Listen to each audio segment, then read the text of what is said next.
नमस्कार दोस्तों, ओम नमः शिवाय। स्वागत है आप सभी का इस नए वीडियो में। ओम नमः शिवाय, जय श्री शिवाय, नमस्तुभ्यम, हर हर महादेव। पूर्णिमा तिथि के दिन के कुछ छोटे से और यह अचूक उपाय हैं जो कि पूज्य गुरुदेव की ही कथा से सुनकर और समझकर बहुत ही सरल और सहज रूप से समझाने का वो प्रयास करूंगा कि कैसे पीपल और तुलसी जी के वृक्ष से आप सभी को यह छोटा सा उपाय करना है जिससे कि आपकी हर विशेष इच्छा मनोकामना परिपूर्ण हो और आपके जीवन में, आपके परिवार में, आपके घर में सुख शांति समृद्धि आए, बनी रहे, समृद्धि बनी रहे। तो ये छोटा सा उपाय बहुत ही सरल और सहज रूप से समझने का प्रयास करेंगे, लेकिन प्लीज़ उससे पहले वीडियो को लाइक कर दीजिएगा और चैनल पर नए हैं तो प्लीज़ चैनल को सब्सक्राइब कर लें। तो चलिए आगे बढ़ते हैं और समझते हैं हमें क्या करना है। देखिए, ये इसमें पहले जैसा कि बताया गया है आपको कि इसमें क्या करना है, हम दो उपाय जानेंगे। कौन से? एक पीपल का जानेंगे और एक तुलसी जी के वृक्ष का जानेंगे। यह उपाय हम पूर्णिमा तिथि में करेंगे, यानी कि किसी भी माह की पूर्णिमा पड़ रही हो, कोई सी भी पूर्णिमा हो, हम सभी को यह छोटा सा उपाय अवश्य रूप से करना चाहिए। पूर्णिमा तिथि माता लक्ष्मी जी को भी समर्पित होती है। वहीं साथ ही साथ देखें तो पूर्णिमा तिथि के दिन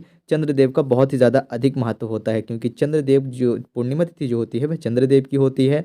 और उसी दिन हमारे जीवन में, हम अपने जीवन में, अपने घर में सुख शांति समृद्धि, यानी देखिए चंद्रमा जो है शांति का और शीतलता का प्रतीक होता है। तो चंद्रमा जैसी में चमक, सुख शांति समृद्धि की प्राप्ति के लिए हम चंद्रमा देव से प्रार्थना याचना कर सकते हैं। साथ ही साथ हमारे घर में लक्ष्मी बनी रहे, जब हमारे घर में सुख शांति समृद्धि बनी रहती है तभी हमारे घर में लक्ष्मी जी भी बनी रहती है। तो हमें ये छोटा सा उपाय करना है। ठीक, तो हम ये उपाय पीपल के वृक्ष का करेंगे। अब पीपल के वृक्ष की बात समझ लीजिएगा कि यदि आप शनिवार के दिन की पूर्णिमा पड़ रही है तो पीपल के वृक्ष को आप स्पर्श कर सकते हो। यदि शनिवार के दिन पूर्णिमा नहीं पड़ रही है, किसी अन्य दिन पूर्णिमा पड़ रही है, तो आप पीपल के वृक्ष को स्पर्श नहीं करेंगे। इस बात का विशेष ध्यान रखिएगा। अब आपको करना क्या है कि आपको लेना है कि स्टील का लोटा लेंगे और उस लोटे में, उस जल के पात्र में आप थोड़ा सा कच्चा दूध डालेंगे, काले तिल के दाने मिश्रित करेंगे। हो सके तो सफ़ेद तिल के दाने भी मिला सकते हैं, लेकिन यदि काले तिल के दाने हो तो बहुत अच्छी बात है। थोड़ा सा जल डालेंगे, हल्दी डालेंगे, मीठे के रूप में आप मिश्री डाल सकते हैं। ये सारी चीज़ें आपको मिश्रित करके, यानी कि मिला करके इसी जल के पात्र में एकत्रित कर लेनी, सारी चीज़ें डाल लेनी है। ठीक, कच्चा दूध यानी कि जो दूध आपने पकाया ना हो वैसा दूध, चाहे वो गाय का हो, भैंस का हो, या फिर आप कहीं बाहर रहते हैं, आपने किसी डेयरी से लिया है तो उसका भी प्रयोग आप कर सकते हैं, उस दूध का भी। या फिर आपके पास पहले से दूध रखा हुआ है, एक दिन पुराना दूध है, यानी कि आज शाम को ले और कल आप ये उपाय कर रहे हैं, तो भी आप उस दूध का प्रयोग कर सकते हैं। ये सारी चीज़ें मिला करके आप पूर्णिमा तिथि के दिन जाएंगे। पूर्णिमा तिथि जिस दिन होगी उस दिन आपको पीपल वृक्ष के समक्ष जाना है। अब हम किस समय पे जाएंगे यह प्रश्न उठता है, तो आप सुबह भी जा सकते हो और शाम को भी जा करके यह उपाय कर सकते हो। यानी कि शाम के समय पे कहने का तात्पर्य है कि सूरज डूबा हुआ ना हो, सूरज डूब रहा हो, उस समय पे आप कर सकते हैं, यानी डूबने से थोड़ा सा पहले। अर्थात कहने का तात्पर्य है कि 4 साढ़े 4 बजे, इसके बीच में भी आप ये उपाय कर सकते हैं।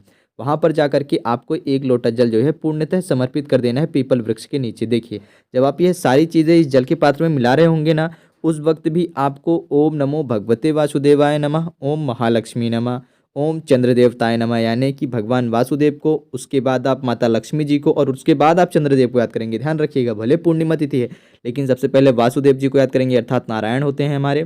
फिर उसके बाद माता लक्ष्मी जी को याद करेंगे और फिर उसके बाद चंद्रदेव को याद करेंगे। इन तीनों देवताओं को याद करके आपको ये सारी चीज़ें इस जल के पात्र में मिलानी है। और इन्हीं तीनों देवताओं को याद करते हुए, यानी कि मंत्रों का जाप करते हुए आपको जो है जल समर्पित कर देना है पीपल के वृक्ष की जड़ में। यह तो हो गया आपका पहला उपाय। अब हम समझते हैं दूसरा उपाय। तो हम दूसरा उपाय कौन सा कर सकते हैं? अपने अपने घर के पास में, यानी कि आपके घर में या फिर आपके घर के पास में किसी मंदिर में यदि तुलसी जी का वृक्ष है तो वहाँ पर जाकर के आप ये उपाय कर सकते हैं। देखिए, पूर्णिमा तिथि के दिन यदि आप सुबह के समय पे ये उपाय कर रहे हैं तो आपको पहले क्या करना है, तुलसी जी के वृक्ष के समक्ष जाना है। नहा धो करके उस दिन प्रयास करें कि आपको स्नान में भी थोड़ी सी 1 से 2 चुटकी हल्दी का प्रयोग करें।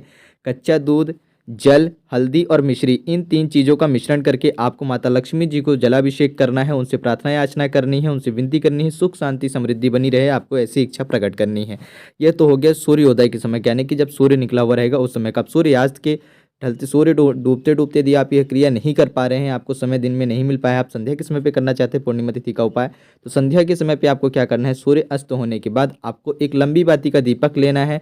घी का दीपक आप प्रज्वलित करेंगे, माता तुलसी जी के समक्ष लंबी बाती का मिट्टी का दिए का प्रयोग करेंगे।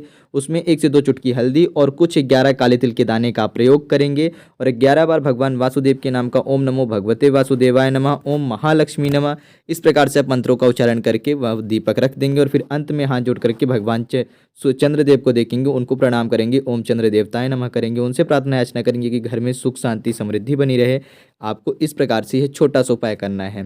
तो आपको उम्मीद है कि आप सभी को समझ में आ गया होगा कि सूर्य डूबने के पहले आपको उपाय कैसे करना है और सूर्य डूबने के बाद उपाय कैसे करना है। 2 उपाय बताए गए हैं पूर्णिमा तिथि के, विशेष रूप से इन दोनों में से कोई सा भी आप एक उपाय, सुंदर सा छोटा सा उपाय कर सकते हैं अपने घर में, जिससे कि आपकी इच्छा मनोकामना परिपूर्ण हो और आपके भी घर में सुख शांति समृद्धि बनी रहे भगवान सूर्यदेव की कृपा से। और धन यानी कि आर्थिक तंगी की जो समस्या है, आर्थिक जो स्थिति है, वह मजबूत रहे भगवान वासुदेव और माता लक्ष्मी जी की कृपा से। तो ये छोटा सा उपाय गुरुदेव की कृपा से बहुत ही सरल रूप से समझाने का प्रयास करें। उम्मीद करता हूँ आप सभी समझ गए होंगे। जय श्री शिवाय, नमस्तुभ्यम, हर हर महादेव, ओम नमः शिवाय।